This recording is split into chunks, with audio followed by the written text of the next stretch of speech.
నమస్తే. ఆపరేషన్ కగార్ పేరుతో మధ్య భారతదేశంలో అడవిలన్నీ గూడా ఎరుపెక్కిస్తుంది కేంద్ర ప్రభుత్వం. ఇటు ఎప్పుడు ఎన్‌కౌంటర్ జరిగినా పదుల సంఖ్యలో చనిపోతున్న పరిస్థితి. రీసెంట్‌గా సెంట్రల్ కమిటీ కమాండర్ గూడా నంబాల కేశవరావు గూడా చనిపోయిన పరిస్థితి. అండ్ అలాగే వారి బాడీస్ కొంతమందికి సంబంధించి 6 బాడీస్ కూడా ఇవ్వకుండా వాళ్ళే అక్కడ ఛత్తీస్‌గఢ్‌లో అడవిలల్లోనే ఖననం చేసిన పరిస్థితి. మాట్లాడదాం వీటన్నిటి పైన అంటే ఆపరేషన్ కగార్ పైన గావచ్చు, ఈ శాంతి చర్చలు జరుపుతామని చెప్పేసి చెప్పినా కేంద్రం గూడా దానిపైన ఎలాంటి స్పందన కూడా చూపిస్తలేదు. ఎలాగైనా సరే నక్సలైట్లందరిని కూడా అంతం చేస్తామని చెప్పి గట్టిగా ధీమాగా పట్టుకొని కూర్చోవడం పట్ల వీటన్నిటిపైన మాట్లాడే ప్రయత్నం చేద్దాం. మనతో పాటు మాట్లాడడానికి మాజీ naxalite, central committee leader and అలాగే శాంతి చర్చల కమిటీ లీడర్ కూడా జంపన్న గారున్నారు. అన్న నమస్తే అన్న. నమస్తే. ఫస్ట్‌గా అన్న, ఆపరేషన్ కగార్ పేరుతో ఇటు కేంద్ర ప్రభుత్వం ఒక నిర్ణయం తీసుకుంది. నక్సలైట్ లేని దేశంగా చేస్తామని చెప్పారు. అసలు సాధ్యం అయితదంటారా? ఇప్పుడు నక్సలైట్లు, మావోయిస్టులు, కమ్యూనిస్టులు అనేది ఇవన్నీ పర్యాయ పదాలే. హ్మ్. అంటే మార్క్సిజం ఏదైతుందో మార్క్స్ రాసిన కమ్యూనిజం కోసము, కమ్యూనిజం అనంటే ఒక మనిషి మరొక మనిషి దోపిడీ చేయకూడదు. అవును. అన్యాయాలు ఉండొద్దు. శాంతి కావాలి. శాంతి కావాలంటే ఈ దోపిడీ, అన్యాయాలు లేనప్పుడే కదా! హ్మ్. కాబట్టి ఇక్కడి నుంచి ఏందంటే మార్క్స్ అనేక రచనలు రాసిండు. దాన్ని మార్క్సిజం అంటారు. కాబట్టి ఈ మార్క్సిజం ఆధారంగా ప్రపంచవ్యాప్తంగా ఒక భారతదేశంలో కాదు, 1848లో కమ్యూనిస్ట్ ప్రణాళిక రాసిన తర్వాత నుంచి కూడా చాలా ప్రపంచవ్యాప్తంగా హ్మ్. ఈ సోషలిజం, కమ్యూనిజం కోసం పార్టీలు ఏర్పడడం, పోరాడడం చాలా జరిగింది. వివిధ దేశాల్లో కూడా కమ్యూనిస్ట్ రాజ్యాలు కూడా ఏర్పడినాయి. హ్మ్. లేదా అనేక దేశాల్లో అన్ని పార్టీలు ఏర్పడినాయి. సరే, కొన్ని దేశాల మళ్ళీ వెనకకు పోయింది, అది వేరే విషయం. కానీ ప్రపంచవ్యాప్తంగా ఈ సోషలిజం కోసం పోరాటాలు, పార్టీలు కొనసాగుతున్నాయి. హ్మ్. భారతదేశంలో కూడా మనకు 1925లో ఇక్కడ కమ్యూనిస్ట్ పార్టీ ఏర్పడింది, పనిచేసింది. హ్మ్. అయితే వేరు వేరు కారణాల రీత్యా సిపిఐ, సిపిఎం, ఎంఎల్ పార్టీలు అనేకంగా ఏర్పడి ఈ క్రమంలో హ్మ్. 1967 నక్సల్బరీ పోరాటం మూలంగా హ్మ్. ఒక నక్సలైట్ పార్టీ నక్సల్బరీ గ్రామంలో పుట్టింది కాబట్టి, అవును. అంటే భూస్వాములకు వ్యతిరేకంగా ఒక తిరుగుబాటు ఆరంభమైంది కాబట్టి, ఇప్పుడు ఈ నక్సల్బరీ ఏదైతే హ్మ్. నమూనా ఉంది కాబట్టి మొత్తం దేశమంతటా అనేక నక్సల్బరీలు ఏర్పడ్డాయి. అవును. నక్సల్బరీ శ్రీకాకుళం, అదే తెలంగాణలో అనేక రాష్ట్రాల్లో ఈ పోరాటాలు భూస్వాములకు వ్యతిరేకంగా హ్మ్. ఒక తిరుగుబాటుగా భూమి కోసం, విముక్తి కోసం ఈ పోరాటాలు అదేమైంది? హ్మ్. లేదు, మనం ఇవాళ శాంతియుతంగా చేస్తే కాదు. భూస్వాముల దగ్గర గుండాలున్నాయి, భూస్వాముల దగ్గర తుపాకులున్నాయి. మనం ఒంటరిగా ఉంటే కాదు. మనం ఒక్కటి కావాలే. ఒకటి మాత్రమే కాదు, మనం కూడా వానికి ఏ తుపాకులైతున్నాయో మనం కూడా ఆయుధాలు పెట్టాలని అక్కడి నుంచి మొదలైంది అవును. నక్సలైట్ పార్టీ. అవును. అంటే ఒక కొత్త నమూనా. వాస్తవంగా గతంలో కమ్యూనిస్ట్ పార్టీ తెలంగాణ సాయుధ పోరాటం చేసినప్పటికీ వాళ్ళు విరమించారు. హ్మ్. కానీ మొత్తం దేశంలో కూడా లేదు, సాయుధ పోరాటం తప్ప మరో మార్గం లేదు అనేది ఉందో అక్కడి నుంచి సిపిఐ, ఎంఎల్ అనే ఒక పార్టీ, హ్మ్. దాన్నే నక్సలైట్ పార్టీ అన్నారు. అక్కడి నుంచి కదా ప్రారంభమైంది అది. అవును. అంటే ఇప్పుడు ఈ నక్సలైట్ పార్టీ ఆ తర్వాత ఇప్పుడు మావోయిస్టు నక్సలైట్లు అంటారు. మావోయిస్టు మావోయిస్టులంటారు. పార్టీ అనేది ఏందో వాళ్ళు 2007 హ్మ్. అంటే ఒక పీపుల్స్ వార్ పార్టీ, హ్మ్. ఎంసీసీ 2 కలిసినప్పుడు వాళ్ళు సిపిఐ మావోయిస్ట్ పార్టీగా పెట్టుకున్నారు. హ్మ్. వాళ్ళను సంక్షిప్తంగా మావోయిస్టులని అంటుండ్రు. అవును. కాబట్టి ఇవన్నీ పర్యాయ పదాలే. మరి ఇప్పుడు ఇవన్నీ ఇప్పుడు అందరూ మాట్లాడే దాంట్లో ఒకటి సమానత్వం కావాలనే కదా! హ్మ్. అన్యాయాలు ఉండొద్దు, దోపిడి ఉండొద్దు. అందరూ ఒకటి ఉండాలని. మరి ఉండాలనుకున్నది ఏందో ఇది ఇది పోగొట్టగలుగుతావా? హ్మ్. హ్మ్. నువ్వు మావోయిస్టులను గనుక నిర్మూలించాలంటే ఇది పోతదా? హ్మ్. ఇది ఇంకా పెరుగుతది. ఎందుకంటే రాజ్యాంగంలో కూడా ఉందిగా సమానత్వం. సరే, అమలు లేదనేది వేరే విషయం గాని, హ్మ్. ఇప్పుడు మరి ఇప్పుడు ఇవాళ దళితులున్నారు. అంటే దళితులు ఎప్పటికి అణచివేయబడుతూ ఉండాలా? హ్మ్. హ్మ్. వాళ్ళ అంటరానితనానికి అణచివేతకు గురవుతూ వివక్షత వాళ్ళు పైన ఉంటుంటే కొనసాగాలనా? హ్మ్. మహిళలు కూడా ఇయ్యాల అంటే మహిళలంటే ఒక సరుకుగా, ఆట బొమ్మగా కొనసాగుతున్నారు. ఇయాల అందాల పోటీల లోపట కూడా అదే చేస్తున్నారు గదా! అవును. అంటే ఈ మహిళలు కూడా ఈ రకంగానే ఉండాలనా? అంటే ఈ బీసీ కులాలు కూడా ఏందంటే అణచివేయబడుతూ, వాళ్ళు ఒక అగ్ర కులాల అణచివేతకు, వివక్షత గురవుతూ ఉండాలనా? హ్మ్. సమానత్వం ఉండకూడదా? హ్మ్. అంటే సమానత్వం కోరుకునే కమ్యూనిజం గదా! హ్మ్. ప్రజాస్వామ్యం. ప్రజాస్వామ్యం అంటే ఏంటిది? హ్మ్. అంటే ఇవాళ సంపన్న వర్గాలకు మాత్రమే హ్మ్. ఎన్నికలు నిలబడి వాళ్ళే గెలుస్తారు. నువ్వు చూడు, ప్రతి ఎమ్మెల్యే, ప్రతి ఎంపీ ఎవరైతుండ్రు? హ్మ్. అవును. సంపన్నులు 100,00,00,000 పెట్టగలిగినోడు, 50,00,00,000 పెట్టగలిగినోడు వాడు ఎమ్మెల్యే అయితాడు. హ్మ్. ఎవడన్నా మరి మామూలు రైతు అయితాడా? మామూలు కార్మికుడు అయితుండా? హ్మ్. అంటే ఓటు గుద్దడానికైతే వీళ్ళు గావాలే, హ్మ్. ఓటేయడానికి. కానీ వీళ్ళు నిలబడటానికి లేదు. అంటే ప్రజాస్వామ్యం, ప్రజల ప్రజాస్వామ్యం కావాలే. అంటే ఇది సమాన ఇది అయినప్పుడు ఉమ్, అందుకోసం ఏంటంటే నువ్వు చంపితే 100 మంది చంపుతావు, 200 మంది చంపుతావు, ఉమ్, 500 మంది చంపుతావు. ఉమ్, ఏం చంపుతావు? ఎంతమంది చంపుతావు? ఉమ్, చంపుతా అంటే మళ్ళీ పుట్టుకొస్తాడు, మళ్ళీ పుట్టుకొస్తాడు. ఉమ్, ఇంకా దేశం అంతా పెరుగుతుంది. ఉమ్, వాళ్ళ ఆయుధాలు పట్టుకుంటారా లేదని ఇది ప్రశ్నే కాదు. ఉమ్, ఆయుధాలు పట్టుకొని పట్టుకోకపోని కానీ దేశవ్యాప్తంగా కూడా ఉమ్, ఇంకా కూడా ఏంటంటే దోపిడీకి అణచివేతకు వ్యతిరేకంగా పెరుగుతుంది. కాబట్టి అందుకోసం ఏం చెప్తున్నా అంటే కమ్యూనిజాన్ని నిర్మూలించడం నీ తరం కాదు, ఉమ్, హిట్లర్కే తరం కాలే, అవును. హిట్లర్ కాదు, ఎవరికి తరం కాదు. ఎవడు కూడా మాట్లాడుతావి ప్రగల్భాలు తప్ప నువ్వేమీ కమ్యూనిజాన్ని నిర్మూలించలేవు. మావోయిజం అనేది కూడా అనేక భావాలకు సంబంధించింది తప్ప వ్యక్తులు నిర్మూలించి అసలు తప్పది. ఉమ్. అంటే సమానత్వం కోరుకునే మీరు అడవిలో పోవడం ఏంది, ప్రజల్లోకి వచ్చి రాజ్యాంగం విలువలు కాపాడుతూ రాజ్యాంగాన్ని గౌరవిస్తూ సో రాజ్యాంగం పరంగా ఉండాలి అని చెప్పి బీజేపీ పార్టీ నాయకులు అంటున్నారు. ఇప్పుడు ఒకటేందనంటే రాజ్యాంగాన్ని అమలు చేయని వాళ్ళు రాజ్యాంగం కావాలంటారు వాళ్ళు. First point. ఉమ్, ఉమ్, అదొక నవ్వులాట ఉంది. ఉమ్, పోనీ నేనేమంటున్నంటే రాజ్యాంగం నువ్వు అమలు చేస్తున్నావా లేదా పక్కకు పెడదాం. ఉమ్, నేనేమంటున్నంటే ఇప్పుడు వాళ్ళు శాంతి చర్చలకు వస్తున్నానుడే అది అది కదా, దానికి ఒక మొదటి మెట్టు కదా. ఉమ్, ఉమ్, శాంతి చర్చలకు వస్తానని చెప్పి 45 రోజులు దాటిపోయింది. వాళ్ళు ఉమ్, తర్వాత కాల్పుల విరమణ వాళ్ళు ప్రకటించారు. వాళ్ళంతటా వాళ్ళు ఏకపక్షంగా కాల్పుల విరమణ ప్రకటించారు. అది మాత్రమే కాదు, ఉమ్, ఆయుధ విసర్జన కూడా శాంతి చర్చ ఎజెండాలో భాగంగా చర్చిద్దామని కూడా ప్రకటించారు. ఉమ్, మరి వాళ్ళ ఇంతగా శాంతి కోసం ఇంత వాళ్ళ ఆచరణలో కూడా ఉన్నారు వాళ్ళు. ఉమ్, ఆచరణల అవును. ఓన్లీ ప్రకటనలే కాదు, చాలా నిజాయితీ ప్రజలందరికీ అర్థమవుతుంది. మరి నీకెందుకు అర్థం కావటం లేదు? ఉమ్, నువ్వు కదా ఇప్పుడు ఆచరించవలసింది. నువ్వు రాజ్యాంగానికి భిన్నంగా ఉన్నావు. ఉమ్, నువ్వు రాజ్యాంగానికి భిన్నంగా నిర్మూలన అనే పదం తప్పు, ఖగారు అనే పేరు తప్పది, ఉమ్, నిర్మూలన చంపడం అనేది తప్పది.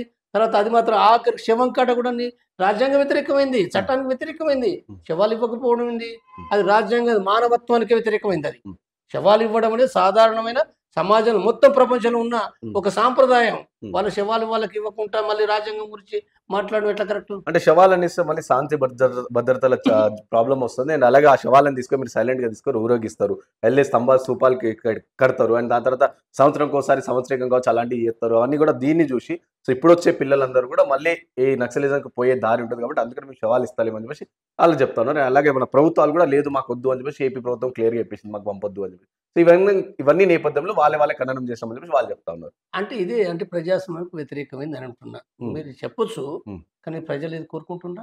ఉమ్, మెజారిటీ ప్రజలు ఈ సమాజంలో బట్టి ఏదైతే ఉందో ఎవరు ఎలాంటి వాళ్ళైనా, ఉమ్, వాళ్ళు హింసాకారుల, వాళ్ళు దొంగల, వాళ్ళు అత్యాచారం చేసిండ్రా, వాళ్ళు ఏమిటి అనేది ఏ సంబంధం లేదు. ఉమ్, ఉమ్, ఎందుకంటే అనేకమైన శవాలు కూడా వాళ్ళ గ్రామాలకు వస్తున్నాయి. వచ్చినప్పుడు వాళ్ళు తప్పనిసరిగా ఉన్నప్పుడు కూడా అక్కడికి వాళ్ళ బంధువులు మిత్రులు పోయి దర్శించుకొని 4 మాటలు ఒక చెప్పుకొని ఉండడం అనేది సహజమైన అది. అవును. కాబట్టి అలాంటి ఒక సహజమైన మానవత్వంలో ఉన్న దాన్ని నువ్వు దెబ్బ కొడుతున్నావు నువ్వు. ఉమ్, వాస్తవంగా దాని మూలంగా అంటే ఏదైతే నక్సలైట్లు తయారవుతారనేది ఎక్కడైనా మరి.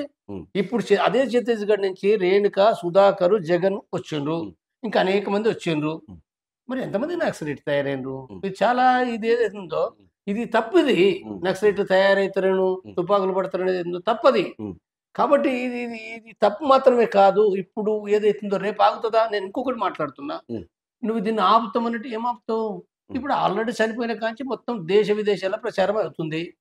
దాన్ని ఆపగలుగుతావా? ఉమ్, ఎక్కడ ఆపగలుగుతావు? నువ్వు ఎంతమందిని ఆపగలుగుతావు? ఎన్ని నోట్లకు బంద్ పెట్టగలుగుతావు?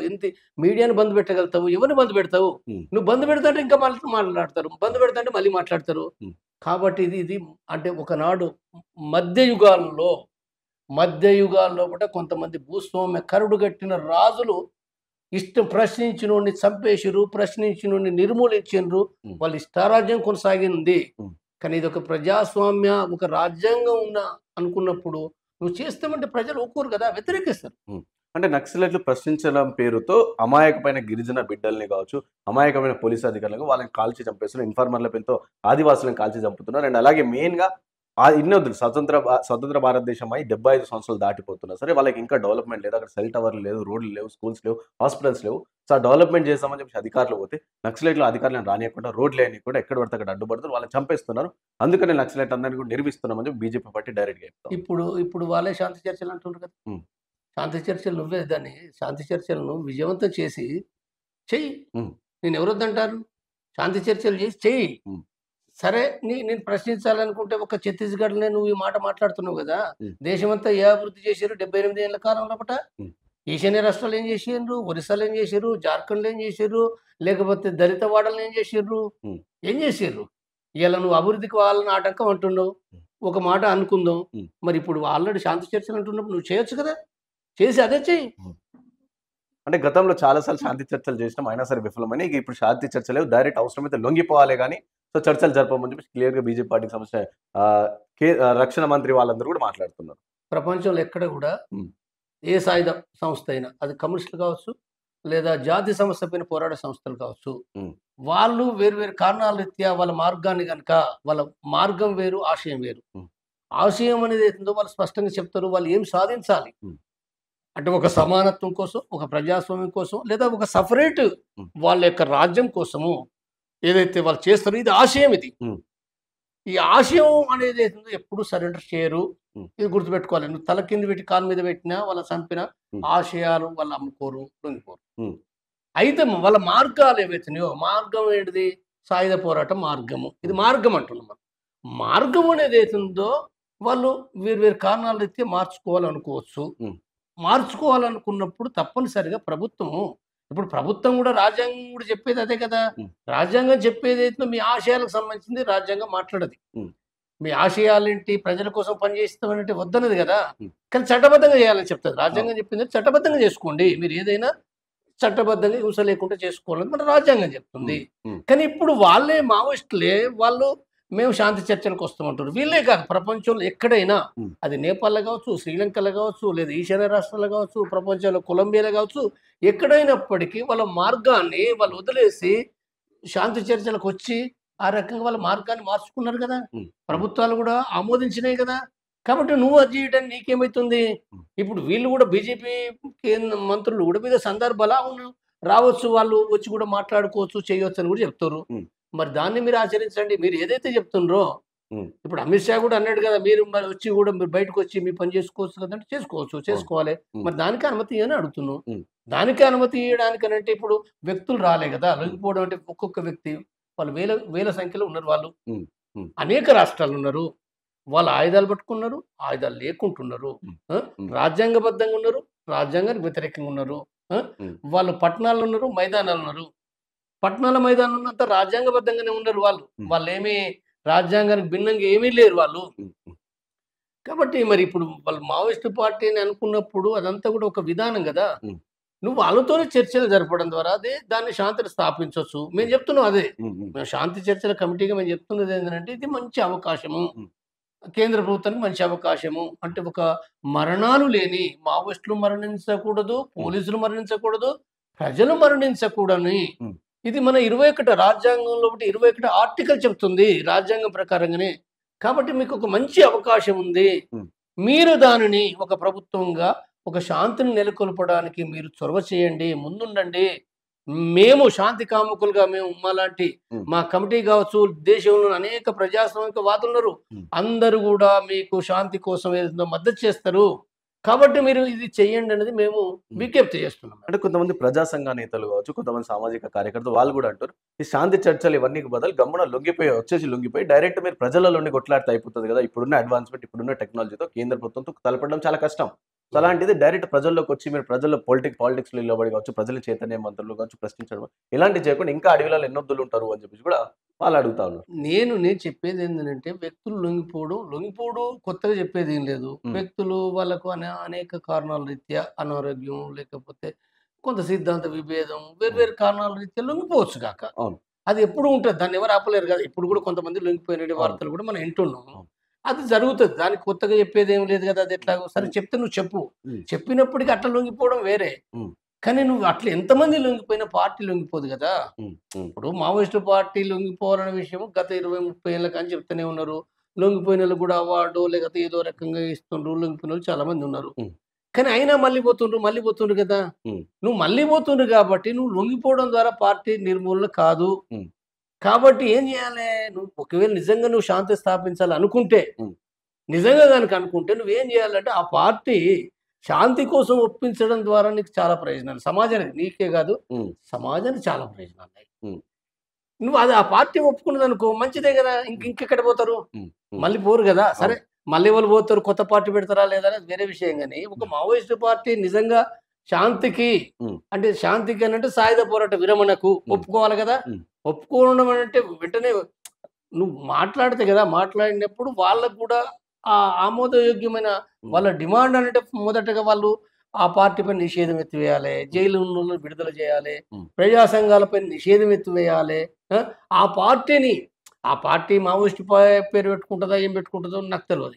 కానీ ఒక పార్టీ అనేది ఉంటది కాబట్టి, ఆ పార్టీని చట్టబద్ధ పార్టీగా గుర్తించాలి. చట్టబద్ధమైన పార్టీ. ఆ!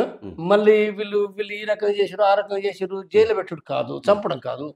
చట్టబద్ధమైన పార్టీగా అది దాని మొట్టమొదటి డిమాండ్‌లు, మొట్టమొదటిగా జరిగే ప్రక్రియ ఇది. దాంతో పాటుగా ఇంకో కొన్ని ఉండొచ్చు. వాళ్ళు ఏమి డిమాండ్‌లు పెడతారు అంటే ప్రజలకు సంబంధించిన కొన్ని డిమాండ్‌లు పెడతారు. ఏం పెడతారనేది ఇప్పుడు నేనేమి ఇప్పుడు చర్చించదలుచుకోలేదు. కానీ అది చర్చించడం ద్వారా శాంతికి ఒక మంచి ఒక గొప్ప అవకాశం అంటున్నా. ఈ అవకాశాన్ని కేంద్ర ప్రభుత్వం జారవిడుచుకుంటుంది. కాబట్టి నేనేమంటున్నానంటే దేశంలో పుట్టిన అంటే వాళ్ళు మావోయిస్టు పార్టీని విమర్శించొచ్చు గాక. విమర్శించినప్పటికీ శాంతిని కోరుకునే అనేక మంది మేధావులున్నారు. మన భారతదేశంలో చాలా మంది లక్షల మేధావులున్నారు. వాళ్ళందరినీ నేను విజ్ఞప్తి చేసిందంటే మీరు ఈ శాంతి కోసం మీ వంతుగా మీరు పాటుపడండి. మనం అందరము నేనిక్కడ వాళ్ళు మతవాదులే కావచ్చు. ఇప్పుడు పాల్ మాట్లాడిన మంచి విషయం. అంటే ఒక క్రిస్టియన్ మత బోధకుడు. కానీ ఆయన శాంతి కావాలని కోరుకుంటుండు. క్రిస్టియన్ మత బోధకులు మాట్లాడాలి. హిందూ మత బోధకులు మాట్లాడాలి. హిందూ మత బోధకులు కూడా అంటుండ్రు కదా! వాళ్ళు కూడా శాంతి కావాలంటుండ్రు కదా! నేను వాళ్ళకి విజ్ఞప్తి చేస్తున్నా. ముస్లిం మత బోధకులు కూడా వాళ్ళు కూడా మాట్లాడాలి. స్పష్టంగా ఇండ్ల మాకెందుకని కాదు. మీరు ధైర్యంగా, స్పష్టంగా శాంతిని కోరుకోవడం మంచిదే. నేను వాళ్ళకే కాదు. ఈవెన్ బీజేపీ పార్టీ నాయకులు కూడా బీజేపీ కేంద్ర ప్రభుత్వము ఏదైతే ఉందో వాళ్ళు ఎందుకు తీసుకోవటం లేదో పక్కకు పెడితే శాంతిని కూడా మీరు కోరుకునే వాళ్ళు అయితే తప్పనిసరిగా మీరు కూడా మాట్లాడండి. మావోయిస్టులు రావడం గత చరిత్ర ఏమైనప్పటికీ శాంతి స్థాపన కోసం వాళ్ళు రావడం మంచిదే కదా! కాబట్టి బీజేపీ వాళ్ళు మాట్లాడాలి, పోలీస్ అధికారులు మాట్లాడాలి, రిటైర్డ్ అధికారులు మాట్లాడాలి. దీన్ని ఇవాళ ఒక శాంతికి గొప్ప అవకాశం ఉంది కాబట్టి నేను విజ్ఞప్తి చేస్తున్నా నేను.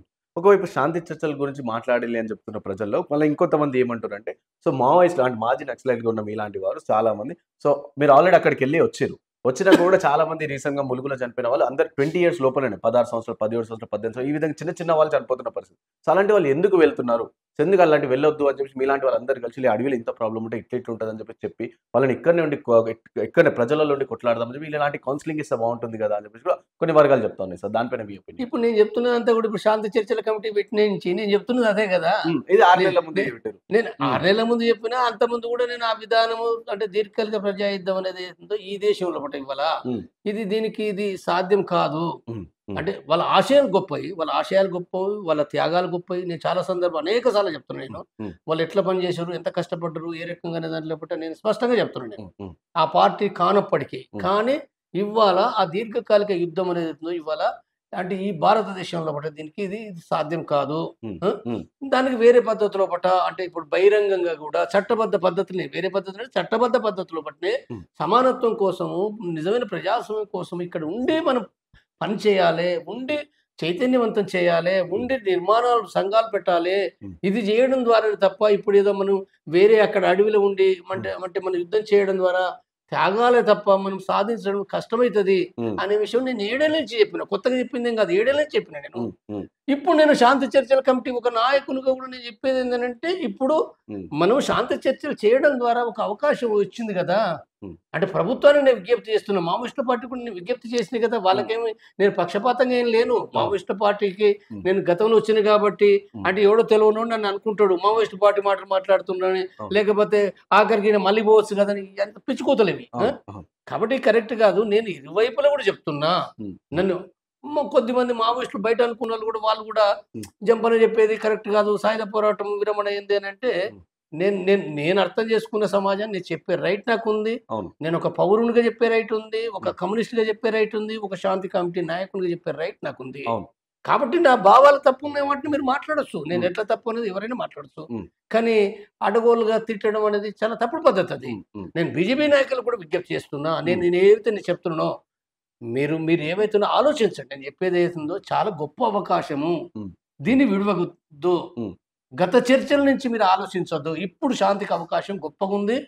మీరు ఆలోచించడం ద్వారా భారత సమాజానికి చాలా ఉపయోగం అనే విషయాన్ని నేను మళ్ళీ చెప్తున్నాను. ఇంకొంతమంది శాంతి చర్చల కోసం కావచ్చు లొంగిపోవడానికి వచ్చిన వాళ్ళని పట్టుకొని మరి కాల్చి చంపుతున్నారు అని చెప్పేసి కూడా కొంతమంది చెప్తారు. వామపక్ష పార్టీ నేతలు కూడా చెప్తారు. అలాగే నంబాల కేశవరావుని కూడా ఎక్కడో ఒడిశా నుంచి పట్టుకొచ్చి చంపారు అని చెప్పేసి అలాగా కొంతమంది అనారోగ్యంతో లొంగిపోవడానికి వచ్చిన వాళ్ళని కూడా అరెస్ట్ చేసి చిత్రహింసలు పెట్టి సో వాళ్ళకి ఇష్టం వచ్చినప్పుడల్లా కొంతమందిని చంపుకుంటూ వస్తున్నారు అని చెప్పేసి కూడా ఒక వాదన వినిపిస్తుంది. లేదు ఆ వార్త అంటే హ్మ్.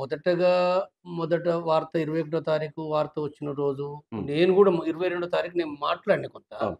నేను మాట్లాడిన దాంట్లో ఒకటి కూడా ఖచ్చితంగా అరెస్టే చేసి చంపినని చెప్పలేదు నేను. హ్మ్. హ్మ్. ఒక అనుమానాన్ని వ్యక్తం చేసిన నేను. అవును. అనుమానాన్ని మాత్రమే వ్యక్తం చేసిన తప్ప, ఖచ్చితంగా ఇట్లనే జరిగిందనే విషయాన్ని కూడా నేను చెప్పలే. 2 అవకాశాలు లేని విషయాన్ని నేను అనేక ఛానల్స్‌లో చెప్పిన, రాసిన. అయితే ఇప్పుడు మరింతగా మావోయిస్టు పార్టీ హ్మ్. డీకే రాష్ట్ర కమిటీ ఇచ్చిన ప్రకటన లోపట హ్మ్. చాలా స్పష్టంగా అక్కడ యుద్ధ రంగంలో లోపటే జరిగిందనే విషయం వాళ్ళు చాలా స్పష్టంగా చెప్పారు. చెప్పారు. అవును. అయితే యుద్ధ రంగంలో చనిపోయినప్పటికీ ముఖ్యంగా బసవరాజు, హ్మ్. కేశవరావు ఏదైతుందో వాళ్ళు పట్టుకొని అరెస్ట్ అంటే ఆయన దగ్గర వెపన్ లేదు. అ! సమస్య ఏందంటే అ! వెపన్ లేదు గూడా. హ్మ్. హ్మ్. గతంలో నాకు తెలిసి ఒకప్పుడు రివాల్వర్ ఉండేది. ఓకే. రివాల్వర్, పిస్టల్ ఉండేది. ఇప్పుడు అది గూడా మరి రివాల్వర్, పిస్టల్ ఉన్నట్టు గూడా ఏం లేదు. హ్మ్. తర్వాత వాళ్ళకున్న రిపోర్ట్స్ కొన్ని ఉంటాయి గదా! అవును. ఇప్పుడు వాళ్ళు ఎట్లా చెప్పగలిగిందనంటే వాళ్ళకు ఏవో రిపోర్ట్స్ ఉంటాయి. హ్మ్. రిపోర్ట్స్ ఉండే వాళ్ళు చెప్పిండ్రు, పట్టుకొని చంపిండ్రు అనే విషయాన్ని అంటే అందరిని చెప్పలేదు. ఒక బసవరాజును మాత్రమే పట్టుకొని చంపిండ్రు. హ్మ్. హ్మ్. చిత్రహింసలు పెట్టి చంపినని చెప్పిండ్రు. కాబట్టి ఇప్పుడు అంటే మనం వాళ్ళు చెప్పిన దాన్ని బట్టే మాట్లాడుతున్నాం తప్ప 100% అనేది నేనే చెప్పడం లేదు.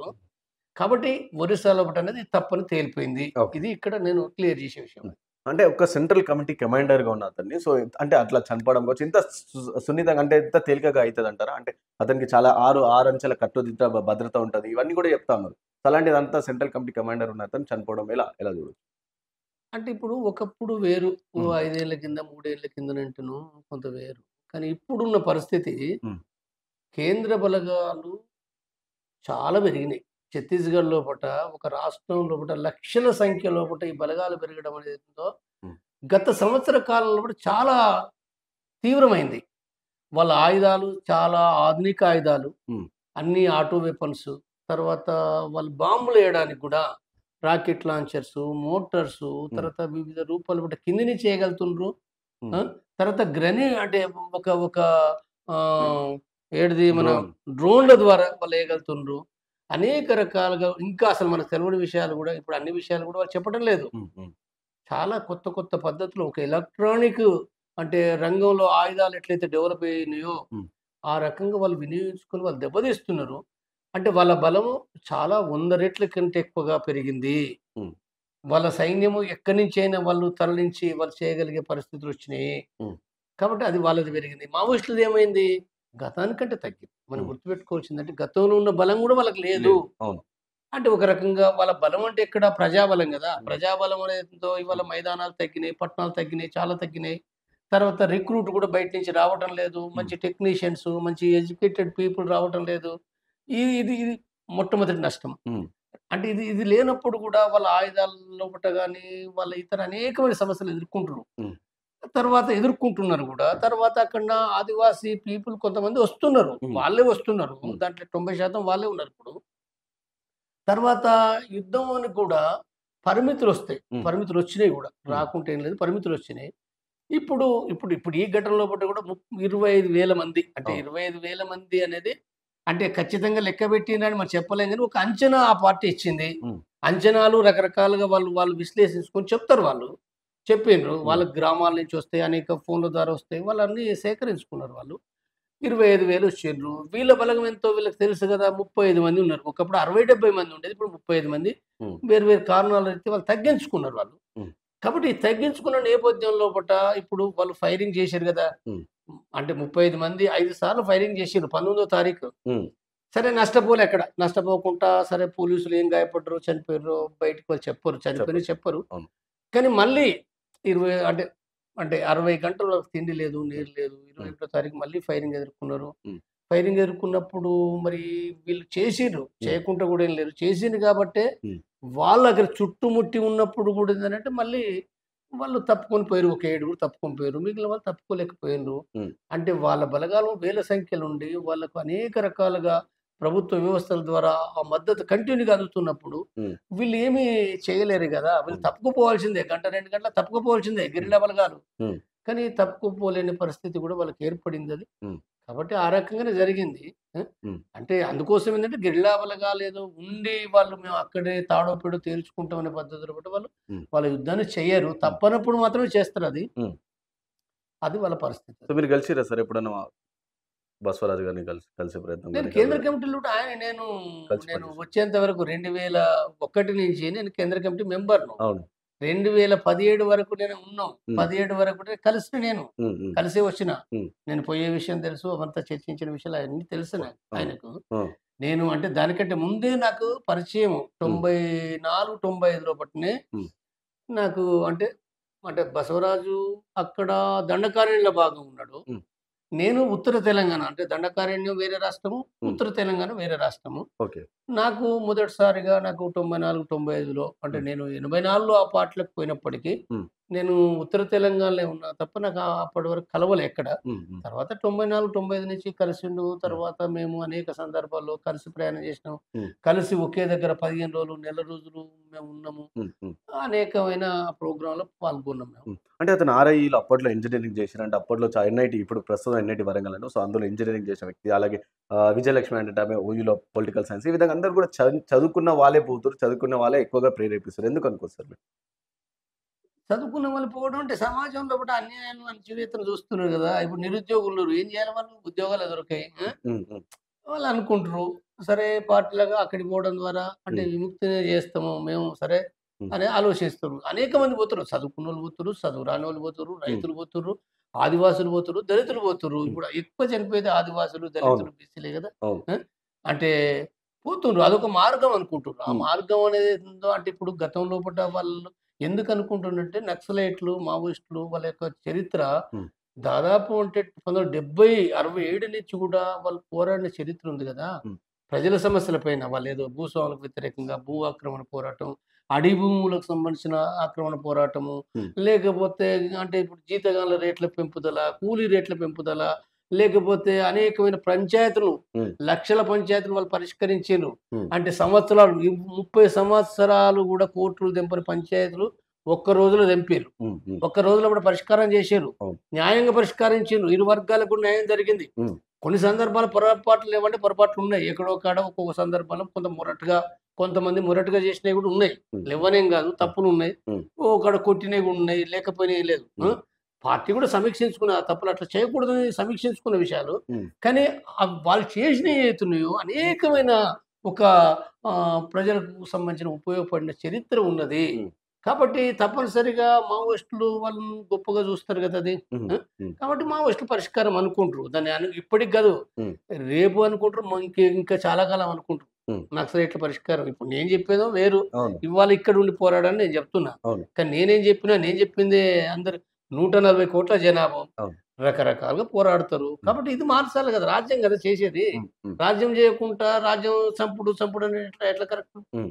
సో, ఫైనల్‌గా సార్ రాష్ట్ర ప్రభుత్వాల వైఖరిని ఎట్లా చూడొస్తారు? ఎందుకంటే ఎలక్షన్ రాంగానే మావోయిస్టు భావజాలమే మా భావజాలం. మావోయిస్టులు పెట్టిన డిమాండ్‌లే మా డిమాండ్‌లు అని చెప్పి చెప్పుకుంటారు. ఎందుకంటే ఏపీలో పవన్ కళ్యాణ్ కూడా చాలా సందర్భాల్లో చెప్పారు. నక్సలిజం భావజాలమే నా భావజాలం అని చెప్పి ఊరుకుంటూ కూడా చెప్పారు. సో, అలాంటి వాళ్ళు మొన్న చనిపోయినప్పుడు అసలు బాడీస్ కూడా మా ఏపీకి రావద్దని వాళ్ళు చెప్పడం. మన కాంగ్రెస్ పార్టీ ఏమో లేదు శాంతి చర్చలు జరపాలని చెప్పి చెప్పినా సరే, మొన్న చనిపోయిన వాళ్ళ ముగ్గురు ఫ్యామిలీస్ కూడా ఎళ్లి ప్రభుత్వానికి కూడా అర్జీలు పెట్టుకున్నా సరే ప్రభుత్వం స్పందించకపోవడం. సో, ఈ రాష్ట్ర ప్రభుత్వాల రాజకీయ పార్టీల గురించి చెప్తే ఏం చెప్తారు? ఇలా కొత్త కాదు. హ్మ్. ఏ రాజకీయ పార్టీ అయినా ఒక బీజేపీ తప్ప. హ్మ్. అంటే బీజేపీ ఏదైతుందో అది పుట్టుకతోటే మావోయిస్టులకు, నక్సలైట్లకు శత్రుత్వం, కమ్యూనిస్టులకు శత్రుత్వంగా హ్మ్. ఇదో పాలుల పగలాగా వీళ్ళుంటరు. హ్మ్. ఇదొక వాస్తవంగా మావోయిస్ట్ పార్టీ బీజేపీలో ఉన్న పార్టీ సభ్యులను కూడా అట్లా చూడది. హ్మ్. హ్మ్. బీజేపీ పార్టీ సభ్యులు చాలామంది కూడా మావోయిస్ట్ పార్టీకి చాలా ప్రాంతాల్లో హ్మ్. చాలామంది అంటే అనుకూలంగా ఉన్న వాళ్ళున్నారు. హ్మ్. అనుకూలంగా పార్టీ చేసేది మంచిది, సరైంది అనే వాళ్ళున్నారు. కింద గూడా వాళ్ళు గూడా మావోయిస్ట్ పార్టీ గురించి హ్మ్. అంటే ఎన్‌కౌంటర్‌లను ఖండించే వాళ్ళు గూడా ఉన్నారు. బహిరంగంగా ఖండించలేరు. వాళ్ళు ఖండించాలంటే భయపడతారు. ఎందుకంటే పై నాయకత్వం వేరే కాబట్టి. అవునవును.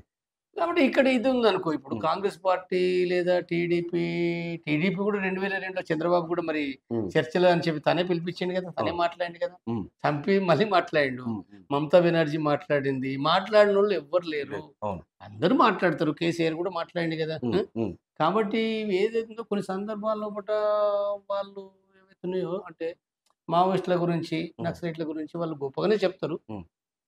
కొన్ని సందర్భాల్లో వాళ్ళు చంపడము, ఎన్‌కౌంటర్ చేసిన చరిత్ర గూడా ఉంది. హ్మ్. సరే ఏదైనప్పటికీ ఏంటంటే వాళ్ళు వాస్తవంగా వాళ్ళు చెప్పేదాన్ని బట్ట మంచి విషయమే. మంచి విషయమేనంటే వాళ్ళు ఏ రకంగా చెప్పినప్పటికీ హ్మ్. ఇప్పుడు రేవంత్ రెడ్డి సీఎం రేవంత్ రెడ్డి గూడా హ్మ్. మేము శాంతి చర్చల కమిటీ మేము పోయినప్పుడు తను చెప్పిన విషయం గూడా ఏంటంటే అవును ఇది నక్సలైట్ సమస్య అంటే హ్మ్. ఆర్థిక, రాజకీయ, సామాజిక సమస్య. హ్మ్. ఎన్‌కౌంటర్‌ల ద్వారా పరిష్కారం కాదు. హ్మ్. చర్చల ద్వారానే పరిష్కారం అయితది. శాంతి జరగాలనేది ఆయన మాట్లాడిండు. హ్మ్. హ్మ్. కేస్ కేసీఆర్ గూడా మాట్లాడిండు గదా! అక్కడ అవును. వరంగల్ సభలో గూడా ఆయన అవును. అసలు ఏంటిది బీజేపీ కగారు పేరు మీద మొత్తం బలం ఉందని చెప్పి చంపేస్తున్నవుంటే ఎట్లా అనేది ఆయన మాట్లాడిండు. అవును. కాబట్టి మంచి విషయాలే. మంచి హ్మ్. విషయాలు గాబట్టి ఎవరైనా సరైందంటారు గదా! ప్రజలు హ్మ్. సరైందంటారు గదా! హ్మ్. అయితే అది 2 రకాలుగా ఉండకూడదు. హ్మ్. హ్మ్. ఇప్పుడు ఇప్పుడు కాంగ్రెస్ గూడా అవును. నేనేమంటున్నానంటే మీరు ప్రకటన చేసిండ్రు. హ్మ్.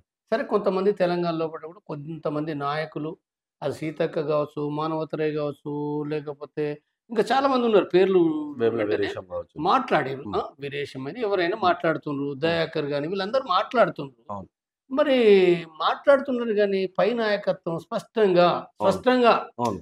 అంటే ఖర్గే మాట్లాడిండు. ఏసీసీ అధ్యక్షుడు ఖర్గే మాట్లాడిండు. రాహుల్ గాంధీ ఓ మాట మాట్లాడిండు గానీ, బలంగా మాట్లాడటం లేదు. హ్మ్. బలంగా హ్మ్. మరి ఇంతగా అసలు ఇప్పుడు ఈ కాలంలో పూట కూడా శాంతి చర్చలనేది ఏతుందో ఇప్పుడు 55 రోజుల నుంచి జరుగుతుంది ఈ చర్చ. హ్మ్. మరి మీరెందుకు సీరియస్‌గా మాట్లాడతలేరు? మీరు ఇప్పుడు ఎక్కడో ఒక్కరు చనిపోతే గూడా ఏందనంటే పెద్ద ధర్నాలు, ఉద్యమాలు జేస్తారు. అవును. అవును. అంటే చెయ్యొద్దని అనట్లే హ్మ్. చేయాలి. హ్మ్. వాటికి జేయాలి. కానీ హ్మ్. ఇంతమంది చనిపోతుండ్రు గదా! ఇంత శాంతి చర్చలన్నప్పుడు మరి మీ వైఖరి ఇప్పుడు గదా చెప్పేది. హ్మ్. ఇప్పుడు చెప్పకుండా మళ్ళీ అందరూ చనిపోయిన తర్వాత అప్పుడు మళ్ళీ మాట్లాడదామంటే ఎట్లా? హ్మ్. అప్పుడు మాత్రం వాళ్ళు నక్సలైట్లు గొప్పోళ్ళు. హ్మ్. మాకు ఓటేయండి అనేది తప్పు గదా! ఇది అవును. తప్పుడు విధానం. హ్మ్. మీరు మీ నిజాయితీ హ్మ్. మీరేదైతే మాట్లాడారో మీరిక్కడ స్పష్టంగా మాట్లాడండి. హ్మ్. నేను బీఆర్ఎస్‌కని అదే చెప్తున్నా, కాంగ్రెస్. కాంగ్రెస్‌కని చెప్తున్నా, మమతా బెనర్జీ గూడా అదే చెప్తున్నా. అందరూ గూడా ఎవరైనా హ్మ్. మీరు శాంతి సాధన కోసం మీరొక నిజాయితీగా, హ్మ్. నిజాయితీగా కృషి చేయండి అనేదే నేను వాళ్ళకి చెప్తున్నాను. థాంక్ యూ అన్న. Thank you so thank much. You.